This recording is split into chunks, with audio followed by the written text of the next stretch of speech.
나의 외할머니는 무당이셨다.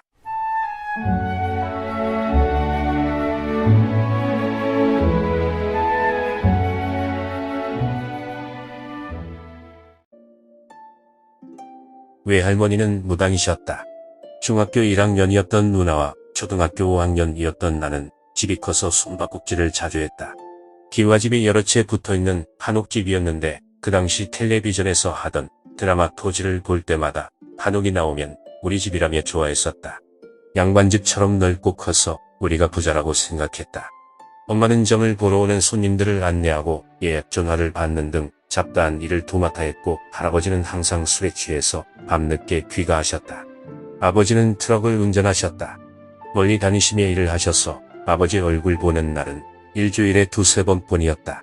언젠가 할머니가 마당에서 평상에 앉아있는 누나를 보며 내 죽으면 다음은 네가 받겠다 라고 말한 적이 있는데, 항상 말이 없던 어머니가 그날 처음으로 할머니께 큰 소리로 대드는 걸 보았고, 처음으로 밤새우시는 걸 보았다. 할아버지가 평생 동안 직업도 없이 술로 지내시며 하는 일마다 잘 풀리지도 않았고, 빚보증으로 많은 돈을 날려버리신 건 조상님 몇 자리를 잘못 써서 그렇다고 할머니가 말씀하셨다. 산소를 이장해야 한다고 늘 말씀하셨지만 할아버지는 그 말을 들을 때마다 불같이 화를 내셨었다. 그나마 집안 재산을 이렇게라도 유지할 수 있는 건 할머니가 모시는 신이 누르고 있기 때문이라고도 말씀하셨다. 내가 중학교를 입학하고 몇 달이 채 지나지 않아서 할아버지가 돌아가셨다. 비가 억수같이 퍼붓는 새벽, 술에 취해서 자전거를 타고 귀가하시다가 불어난 수로에 빠지셨는데, 물살이 얼마나 거셌으면 다른 마을까지 떠내려간 할아버지 시신을 이틀 후에 발견할 수 있었다고 한다. 소식을 듣고 새벽에 인천에서 이곳 삼천포까지 부랴부랴 내려오시던 아버지는 고속도로 교량을 들이받고 교통사고가 나서 응급실로 급히 갔지만 끝내 일어나지 못하셨다.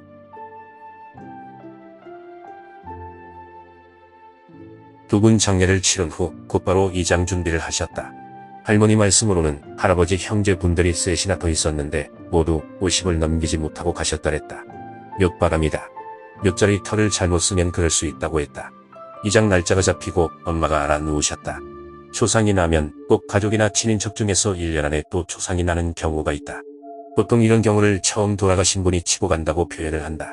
대략 달포가 지난 후 이장하는 당일 알아 누우셨던 엄마가 정신을 차리지 못하셨다. 급히 응급실로 모시고 갔다. 할머니는 장손인 나를 데리고 파묘자리에 가야 했지만 응급실에 보호자가 있어야 했기에 가지 못했다. 할아버지와 아버지의 산소 근처로 자리를 봐놓은 상태라서 우리 없이 파묘를 결정했다고 한다. 그 후 시간은 빠르게 흘렀고 의식은 돌아오셨지만 피골이 겨울의 나뭇가지처럼 말라가는 엄마는 집에서 누워만 계셨다. 그리고 누나와 나에게도 문제가 생겼다. 뚜렷이 기억나지 않지만 그 시기에 저녁에 친구들과 놀다가 집으로 돌아올 때면 마을 어귀 어딘가에 항상 같은 옷을 입은 할아버지 한 분이 나를 보며 있었다.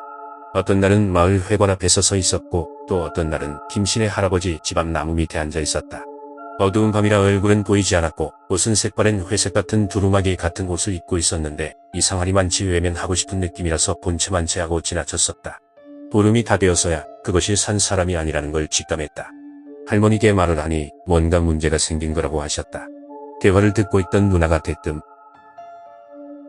할매, 내 꿈에 그 할배가 나온다.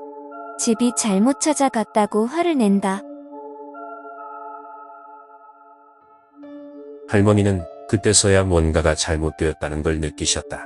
다음날 당장 이장을 한 산소를 찾아가셨었다. 하지만 있어야 할 몇 자리가 비어 있었단다.